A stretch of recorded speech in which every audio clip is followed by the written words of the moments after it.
swear it doesn't run in her family. I know some people are able to hide their mental health problems, but in the 6 years we've been together, I think I have never seen some sort of sign. 2 months ago, I was in the kitchen making myself some coffee before work. I was running a bit late that morning, and I knew I wouldn't be able to make it to Dunkin' Donuts for my usual morning fix.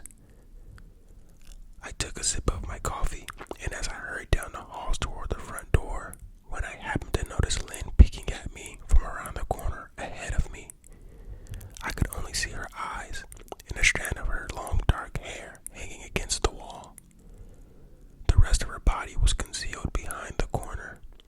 I nearly spilled my coffee when I saw her.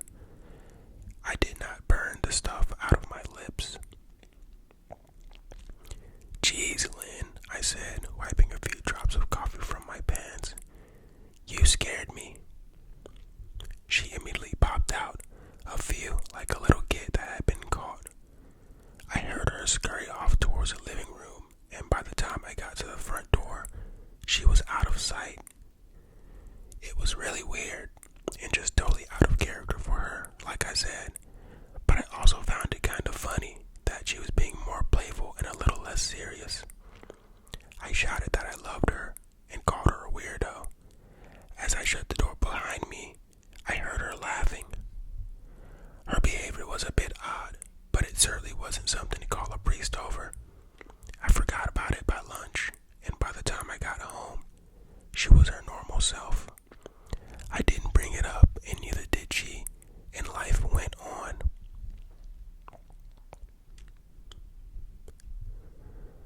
The next incident happened 3 days later. It was around 2 a.m., and I hadn't woken up to get a drink. I was standing at the kitchen island, jug of OJ in hand, when I felt a strong feeling that I was being watched.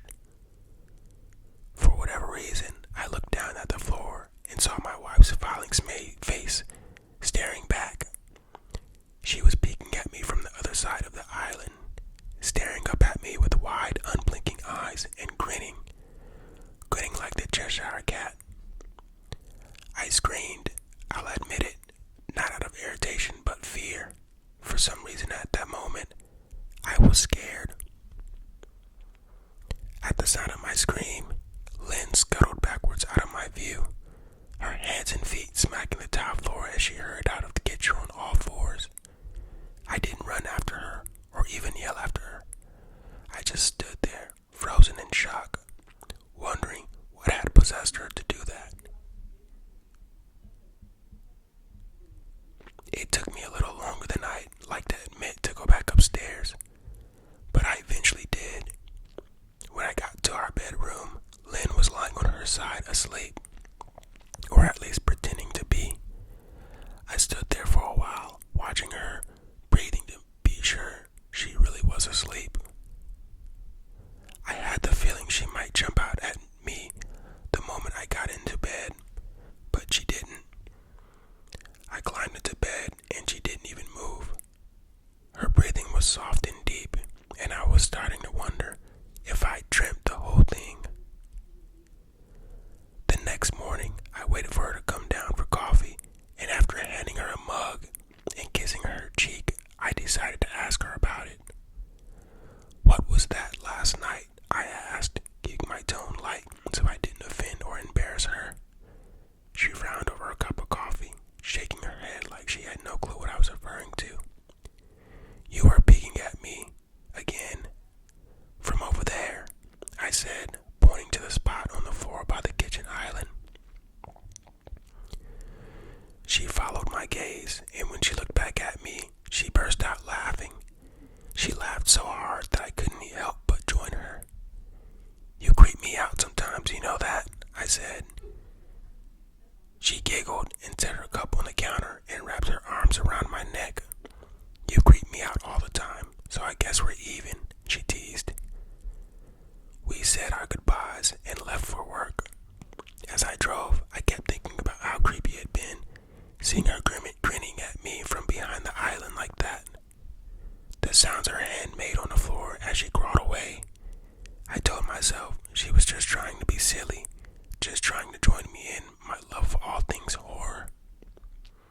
It's not like I was afraid of her, but it still didn't sit right with me.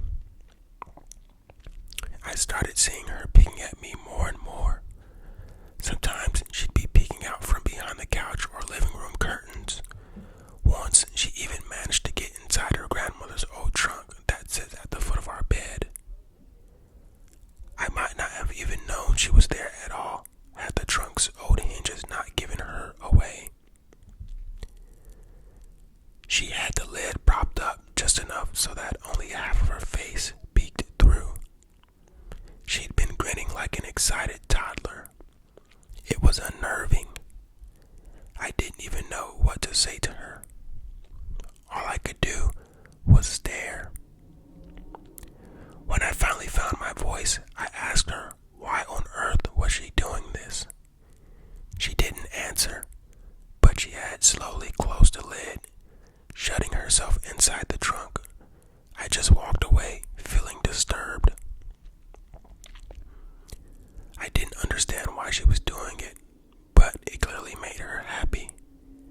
I just hoped she would tire of the game quickly. Lynn didn't peek at me for the next 2 weeks. I started to think she was done with her weird prank, and I was relieved. We were watching a show on Netflix one night, and I jokingly said that I hadn't seen her peeking at me lately, and that she must have given up on her spy game. She looked up at me with a smile and said, "Maybe I've just gotten better at it." I didn't say anything, but I wondered whether or not she was joking. For the next few days, I couldn't stop thinking about what she said. Was she still peeking at me when I wasn't looking and I just hadn't noticed? And if so, what was she getting out of this? I started to feel paranoid, constantly checking whether she was watching from around the corner or behind a door. I was jumpy whenever I was home and she wasn't in full view of me. I felt stupid and a little crazy. But after a few weeks without another incident, I began to relax. I stopped checking behind furniture and walls and told myself it was just a bad memory. Then a few days ago, things got so much worse. Lynn left to go to a friend's, and I lounged on the couch and played a couple games on my laptop. Around 9 p.m., I hopped in the shower, and as I was washing the soap from my hair, I felt that awful feeling that I was being watched. I slowly opened my eyes and almost had a heart attack. Lynn was peeking from behind the shower curtain, her entire head stretched into the shower, leaving just her body outside. Her long dark hair hung against the curtain, the ends dripping with water. Her mouth hung open in a terrible grin, eyes wide and red, as if she hadn't blinked in a while. I screamed and jumped back against the wall. She didn't move, nor did her smile waver. Her makeup ran down her cheeks in 2 black streaks. She looked giddy and completely deranged. I was absolutely terrified. We stood like that for a few moments, neither of us saying a word. Finally, after what felt like forever, she slowly pulled her head back out of the shower, and I watched her blurry face figure through the curtain as she moved backwards toward the bedroom door. A second later, the bedroom door slammed shut, hard enough to rattle the mirror. I screamed again and jumped out of the shower to lock the door. I stayed inside the bathroom for over an hour. Maybe I overreacted to some of you, but joke or not, I wasn't going to put up with this crazy stuff anymore. That's what I kept telling myself as I paced in my bathroom, stopping to listen at the door every few minutes. Suddenly, I heard a muffled sound, and I pressed my ear against the bathroom door, straining to listen. I couldn't hear anything, but I envisioned Lynn standing on the other side of the door, giggling at her joke. I felt a surge of anger. I was beyond pissed at being made to feel scared in my own house, and made to hide in the bathroom for an hour. All for what? Some joke? If it was a joke,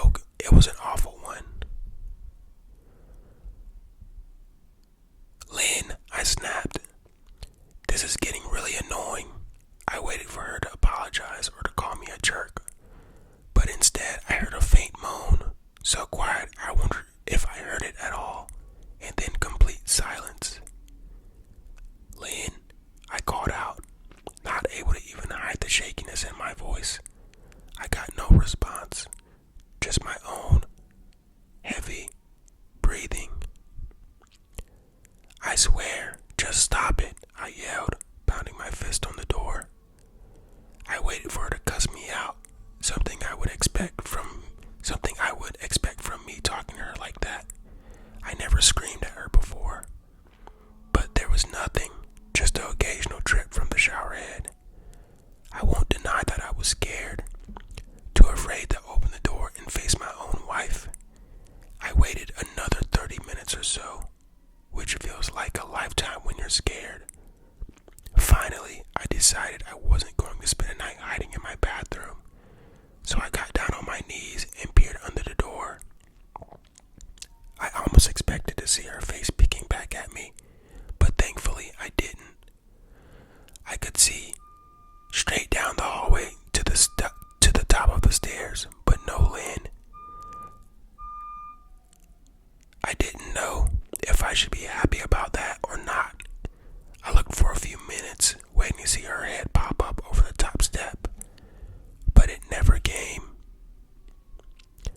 I stood up, my hands hovering over the door, and mentally prepared myself to open it. I slowly turned the lock with shaky fingers and was about to yank it open when I heard a sound that still makes me feel nauseous when I think about it. A moan, louder than before, but this time I was able to tell just where it was coming from. I turned my head to the closet door as if in slow motion and locked my eyes with my wife, who was peeking out at me from the slight gap. Her eyes were still wide as ever, and her mouth was hanging open in the most grotesque gaping smile I'd ever seen. I didn't even scream. I was too scared for even that. Her hands was clasped to her chest, body trembling with sheer delight, as if she could barely contain her excitement. A short, raspy moan bubbled up from her throat, deep and raw, sending a shiver through my entire body.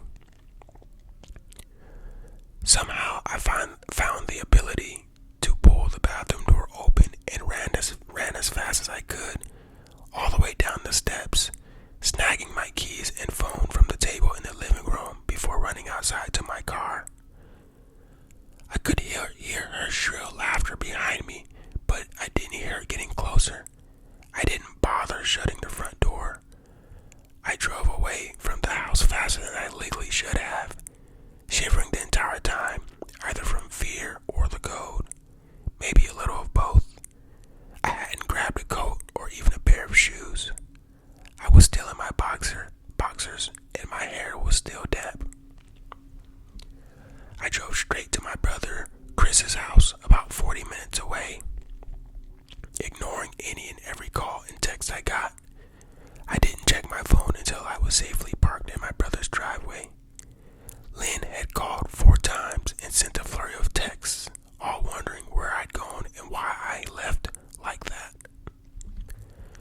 I threw my phone at the dash in a rage, furious at her nonchalant attitude. My brother and his wife were surprised to see me, especially dressed in just a pair of boxers, but told me to stay as long as I needed. Chris lent me some clothes and asked what happened. I told him Lynn and I had a fight, but didn't get into the details. I didn't want him to think I was overreacting, leaving my wife over a prank, even if it was just a strange one. I mean, hadn't I encouraged her for years to lighten up instead of being so serious all the time? I had wanted her to relax and loosen up, but this was definitely not what I had in mind. I tried to sleep on the sofa, but my brain wouldn't let me sleep. Every time I closed my eyes, I saw Lynn's face staring at me from inside the closet. Knowing she'd been in there with me the entire time made my skin crawl. She never left the bathroom at all. Instead, she slipped inside the closet and slammed the bathroom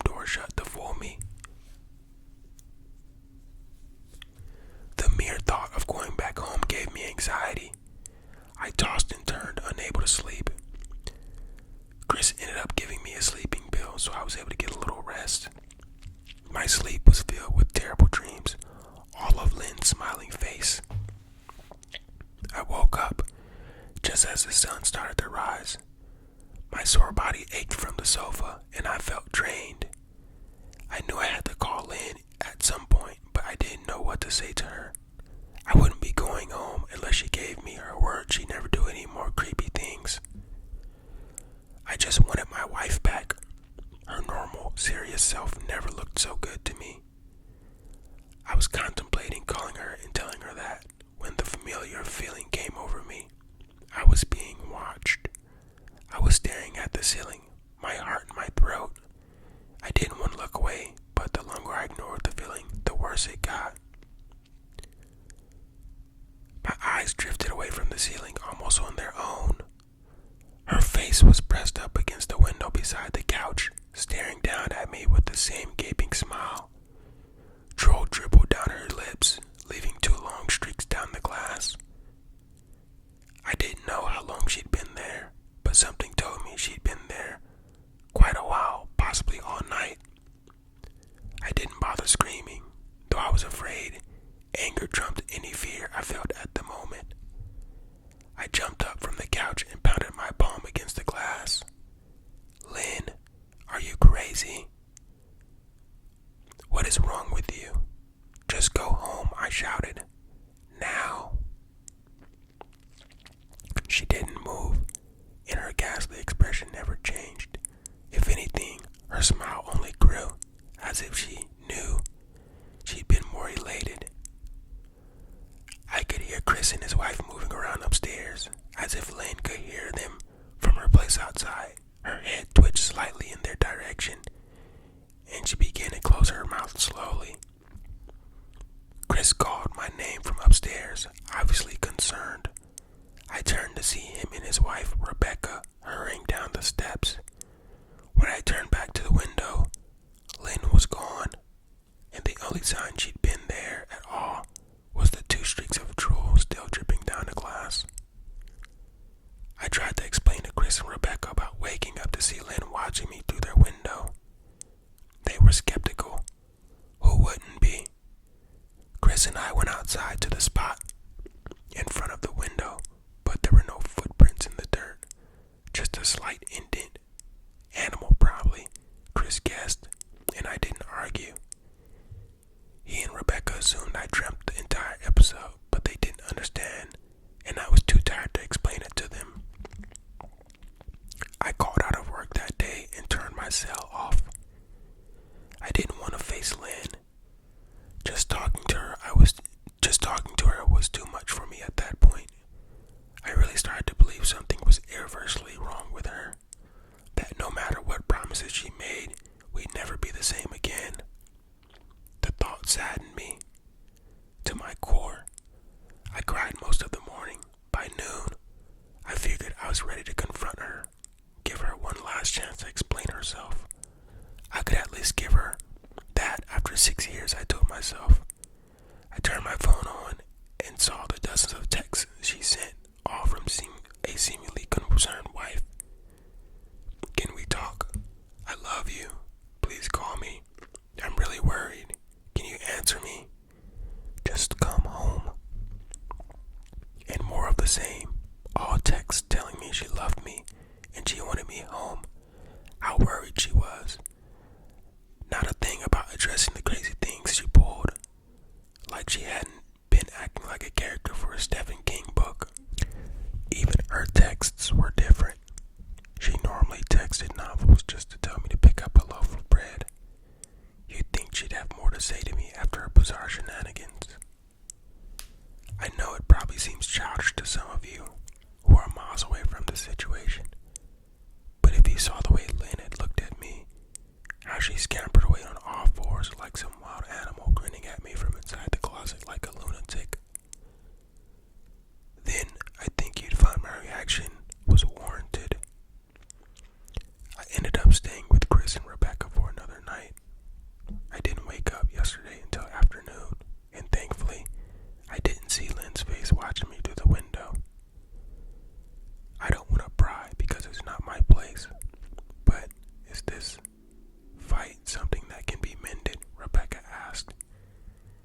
She'd made us both a sandwich for lunch, and I thought she wanted to breach the subject without seeming to be nosy. I don't know. I just think she's a different person, I said, choosing my words carefully. I still wasn't ready for her or Chris to know the full extent of the bat craziness I had been dealing with. People change, Ben. same woman you married.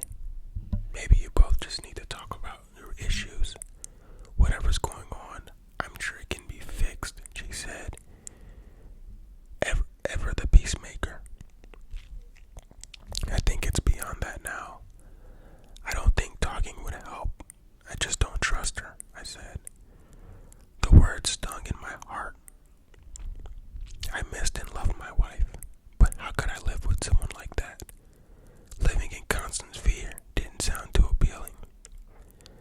Lynn loves you. She has been absolutely crushed, she said.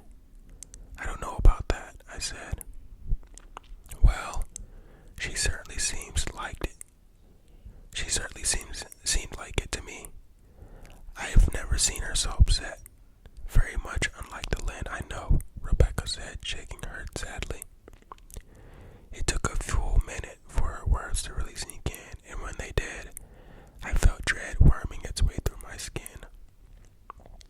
Wait, what do you mean? You saw her? You saw Lynn? I asked, my mouth suddenly dry. Rebecca nodded casually, as if that fact wasn't nightmare fuel. Maybe for her it wasn't. She stopped by this morning, just after Chris left for work, she said, cleaning the plates from the table. I didn't see her car, though. Maybe she took an Uber or something. Beck, what did she say? Did she come inside? I asked, sweat starting to break out on my forehead. I began looking around, examining corners, as though a predator lurked behind them. No, she just asked if you were awake yet, and I said that you weren't.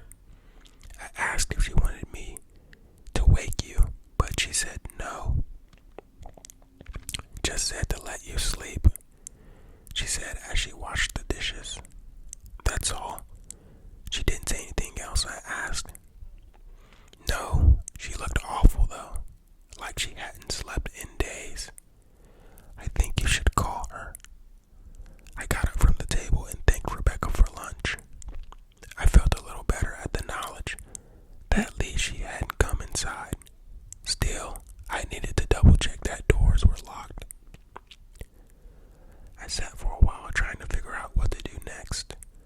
I didn't want to go home, but I felt that I owed it to Lynn to help her if I could.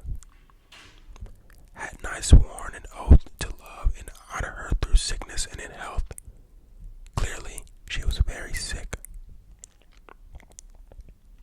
If she was sick, which I truly believe she was, I had to try and get her the help she needed, but I didn't even know where to start. I didn't want to call the police, and besides, what was I going to tell them? That my wife was peeking at me, that she was being creepy. As bizarre as she'd been, she still hadn't committed any crime. Not yet, anyway. The police would have probably said that I was overreacting, but this wasn't some prank. It felt wrong, dangerous even, like something sinister lurked beneath her smile. I knew as her husband, I was well within my rights to have her committed, but what if she simply acted normal in their presence? She obviously been able to fool Rebecca into thinking she was just a concerned wife.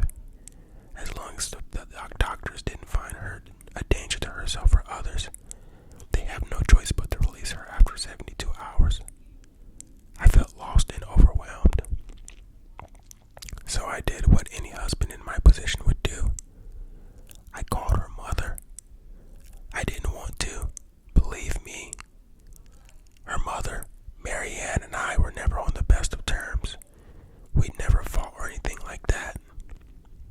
She just wasn't a very warm person and wasn't really easy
is it that you want to discuss, Benjamin?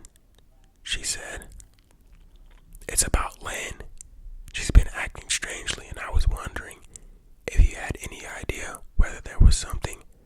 I was quickly interrupted. It's a bit difficult to follow your rambling, Benjamin. What is it that you want from me? She asked. I could see her almost standing there in her thin sweater and slacks, tapping her fingernails impatiently on the table. I wanted to know if you noticed any odd behavior, or possibly any mental health issues. I asked. There was a long, uncomfortable pause that I couldn't tell was because she was just thinking or something else. Finally, after a few seconds, she spoke. I'm not sure if this is one of your jokes, Benjamin, but if so, I don't find the humor in it. Now I do have business to attend to, as I've said, so if you don't mind, she said.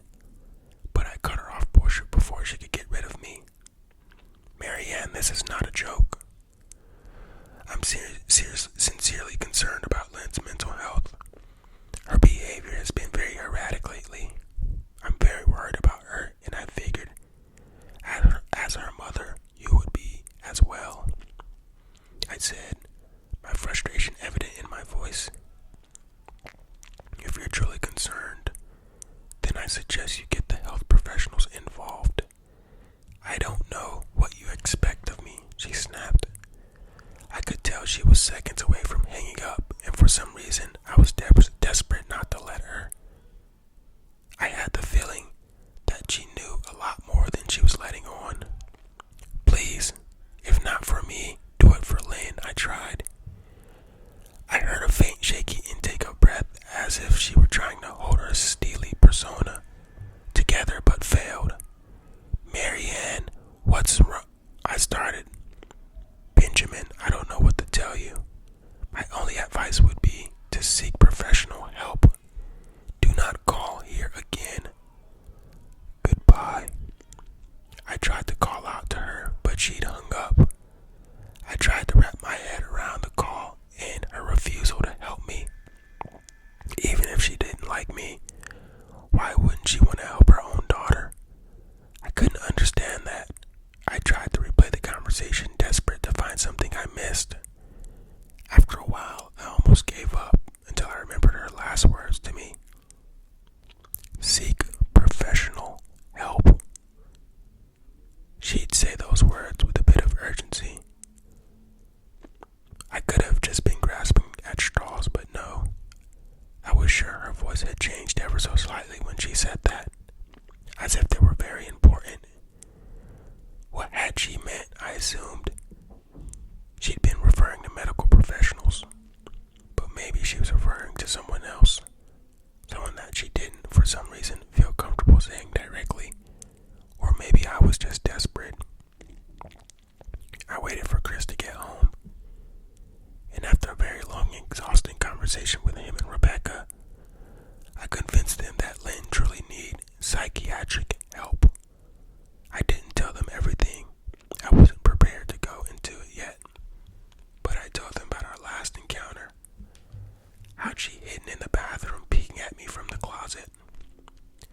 They were obviously shocked, but thankfully they believed me. They too just wanted to help her. Still, they didn't think it was all that serious. Weird, maybe, but not dangerous. They just kept saying that Lynn had to be playing some kind of weird joke. Maybe for YouTube, Rebecca offered, if only half-heartedly. Chris didn't think we should involve the police just yet. He offered instead to go with me, and I readily accepted. He reasoned that calmly talking to her, trying to get her to willingly go, was the best course. I agreed to do it this way. At least I wouldn't be going into that house alone. We drove over this morning, just after breakfast. There was no way I was going at night. When we pulled into the driveway, my stomach began doing somersaults. Her car wasn't there, but I still didn't let my guard down. The front door was ajar, and for a split second, I thought we'd see her eyes staring through the gap. a sweat. Chris, however, was fine. He waited for me to open the door, his hands in his pockets like he was going for a stroll through the park. I envied his ignorance. I pushed the door open and was immediately hit with a stench of rot. Chris smelled it too, and he walked in the house behind me with his nose scrunched up. "What do you guys use to clean the floors around here?" Chris mumbled. "Shut up," I said, my eyes darting around for the signs of Lynn. The house was deadly quiet and dark despite being 10 in the morning. All the curtains were closed up tight, refusing to allow any sunlight inside. If I hadn't left in just 2 days prior, I'd have thought the Ben house was abandoned. We moved through each room, carefully checking any place that she might hide, occasionally calling her name.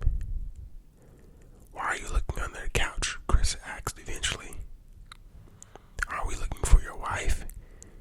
He was looking at me like I was a moron. "Let's just go upstairs," I whispered. He shook his head but followed me up the stairs to check the bathroom and spare bedroom. On the way up, my shoes crunched over pieces of glass that looked to be littered over a few of the steps. I noticed that one of Lynn and my wedding portraits that hung on a wall along the staircase had been smashed. The frame hung crookedly, all the glass removed. I stared at the picture, a lump forming in my throat. We had taken the photo just after leaving the church, after saying our vows. She looked so beautiful in her white gown. I looked at Lynn's beautiful face. I never dreamed her face would ever be a source of terror for me. We climbed the rest of the steps and checked the spare bedroom, but it looked completely untouched. I wasn't hesitant to go into the bathroom, my fear from that night coming back to me all at once. Chris noticed and offered to go in by himself, but I couldn't let him do that. So we walked in together, checking the closet and the shower. The bathroom looked as if it hadn't been touched since the night I left. "I don't think she's been here, Ben.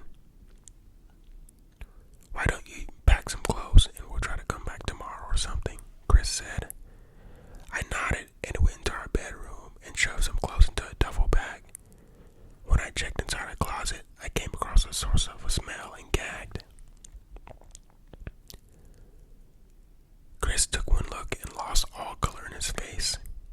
He had to go stand by the stairs to get away from the sight and smell. I gazed down in shock at what lay inside my bedroom closet. Soaking into the rug were at least a dozen eyeballs, all carefully laid out in pairs. Some were as large as a quarter, while others were as tiny as a marble. I stared down at the eyes she collected from small animals, and I wondered how she'd gotten them, and shuddered at the thought. "Man, I thought I had it bad with Becca's shoe addiction." "Your wife's in here collecting eyeballs," Chris said, gagging. "Ben, I think we should go," he called from the hall. "I'm getting nauseous." "All right." I grabbed my duffel and shut the closet door on my new nightmare. I stepped out into the hall and took a deep breath of air. I could taste the rot on my tongue, and I couldn't help but gag. "Who lines up eyeballs in their closet like that?" Chris mumbled. "I tried to tell you she needed help," I said. "She doesn't need help, Ben. She needs an exorcist," he said. "You coming or what? I can't stand the smell." His words died in his throat, and his eyes grew wide with fear. I didn't ask him why. I could feel it. Someone was watching me, and I didn't think it was the eyes in the closet. I turned around, and my eyes slowly scanning the bedroom. As I finally saw what we've missed, under the bed, curled on her side, watching us, with the excitement of a kid on Christmas morning, was my wife. She held her hands together just under her chin, and they were shaking eagerly.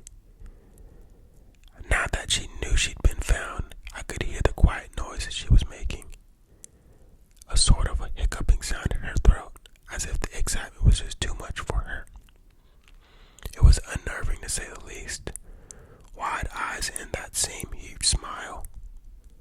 Everything in me said to run, but I forced it anyway. This was my wife.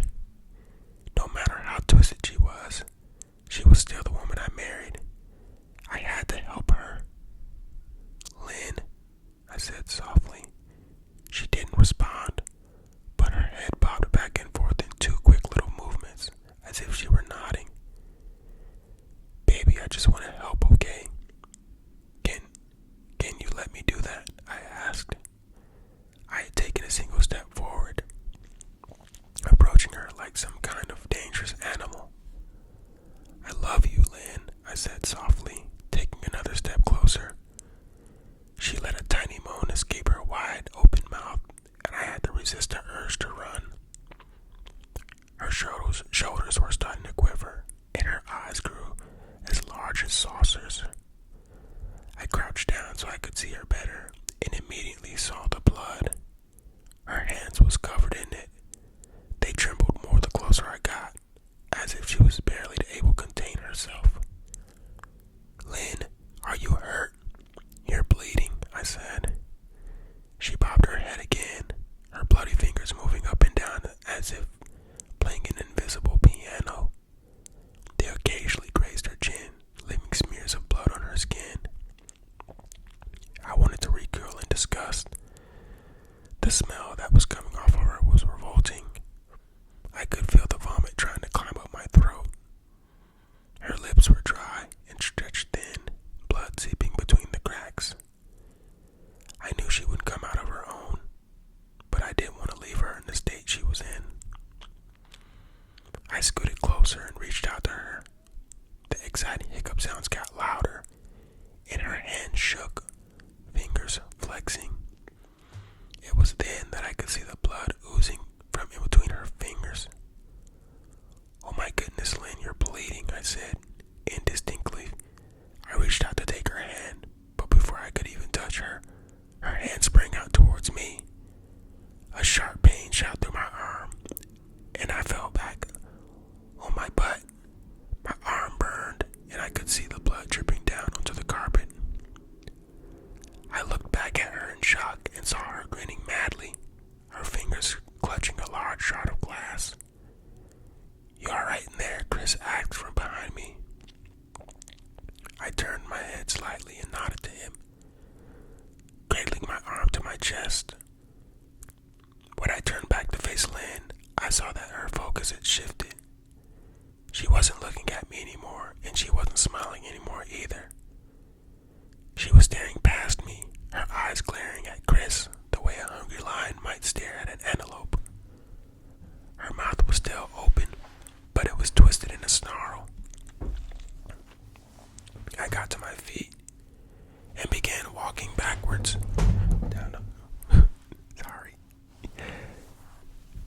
down the hall, afraid to take my eyes off her. Are you bleeding? Chris asked.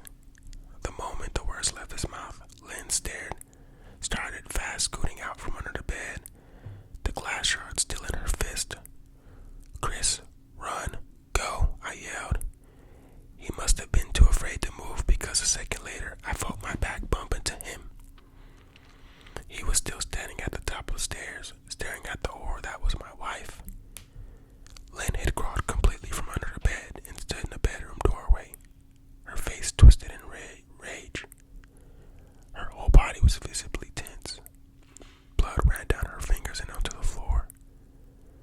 Lynn, Chris said, you, playing hide and seek? I reached back and pushed him towards a step. Move it, Chris, I said as quietly but firmly as I could. Lynn bobbed her head in fast, sharp motions and began to grin, stretching her mouth open wider and wider, so that her chin seemed to touch her chest. I heard Chris mutter a prayer, and then he was running down the stairs. I stood at the top of the steps, stuck between a love for a woman who clearly needed serious help and self-preservation. I only want to help, I said, choking back tears. Her eyes focused on me once again as she slowly lifted the glass, holding it out in front of her,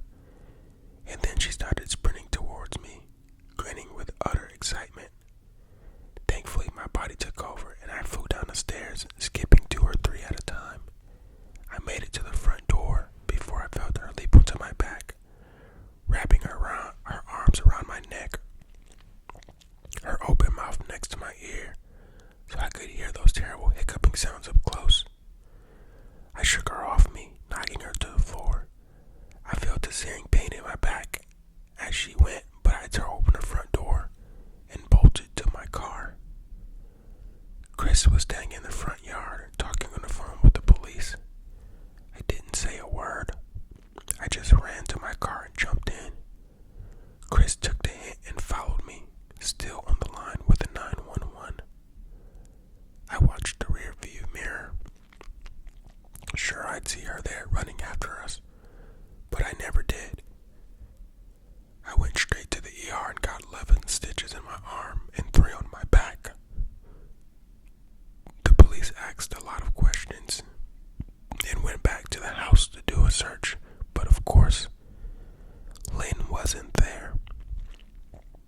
They advised me to stay with a friend or relative for a while and to file a restraining order as soon as I could, but none of those things would matter.